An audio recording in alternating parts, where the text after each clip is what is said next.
Okay, you've heard this song. I've heard this song. Your grandma has probably heard this song. We've all heard Despacito a bajillion times. But have you ever stopped to wonder what they're actually singing about? Well, today we're diving deep and decoding the lyrics behind this absolute global monster of a hit. I mean, seriously, this is the most viewed video in the history of the internet. It smashed through language barriers and topped charts in countries that don't even speak a word of Spanish. And yet, for so many of us, the actual story within the song is a total mystery. So let's solve it. What is the story that got billions of people hooked? So here's our game plan. We're going to look at the song as a story, then we'll walk through it piece by piece. We'll start with that first glance, get into the real meaning of Despacito, check out its surprisingly poetic language, feel the heat when Daddy Yankee jumps on the track, and stick around for the grand finale. All right, first things first. We have to look past that ridiculously catchy beat, because I'm telling you, hiding right underneath that rhythm, Despacito isn't just a song. It's a really, really well-told story. And no, I don't just mean a couple of nice lines strung together. This thing unfolds like a movie. It has a clear beginning, a middle where things get intense, and a huge climax. And the whole plot? It's all about seduction, but with a twist. It's all built on the idea of taking things slow. So, every good story needs an opening scene, right? This one starts exactly where you'd expect, with a look.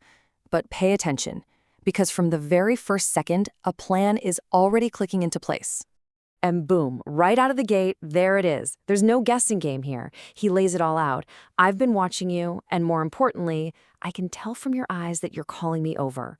The whole game is afoot before a single word is even exchanged between them. And then we get this fantastic metaphor.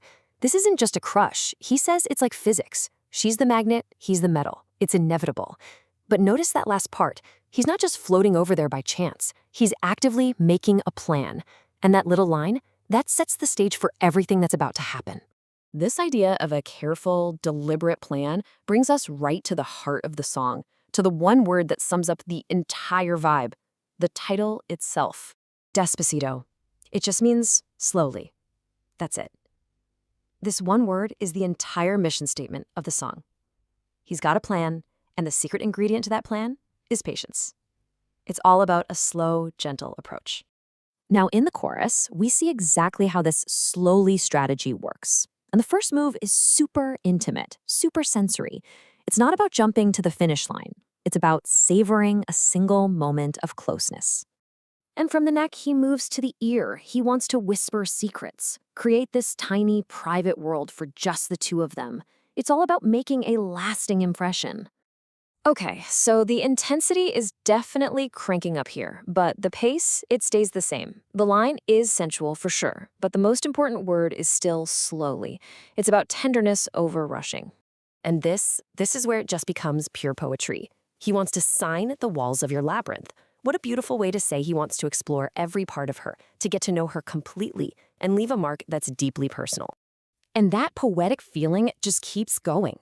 The song is full of these moments that lift the physical into the realm of art, using language you just don't hear in your average pop song. Which brings me to this line. This one is so powerful, we have to just let it sit there for a second.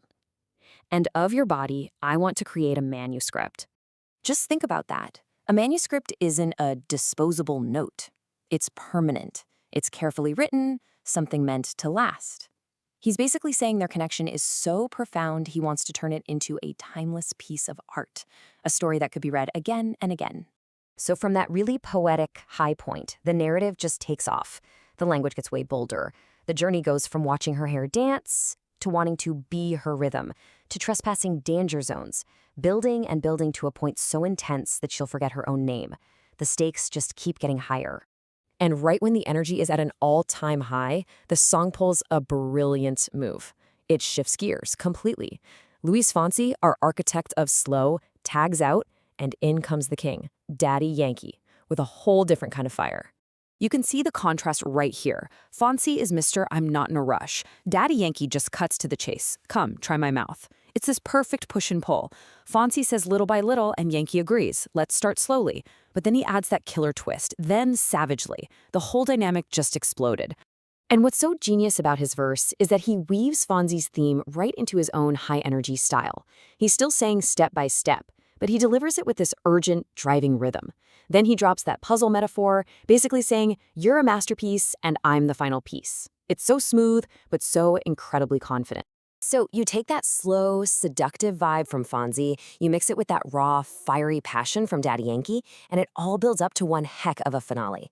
A final scene you won't forget. And here we are, the climax of the story.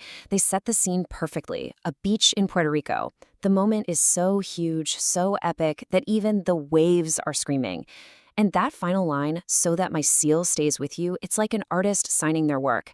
It's a permanent mark of an unforgettable experience. But after all of that, after the fire, the poetry, the screaming waves, the song does something amazing. It brings you all the way back to where it started. It ends with that one simple guiding word: slowly. It really makes you think, doesn't it? In our world of instant everything, where we want it all now, maybe the biggest song in history became the biggest song precisely because it was a story about the power of taking your time, a story about a slow burn that builds into an unforgettable fire.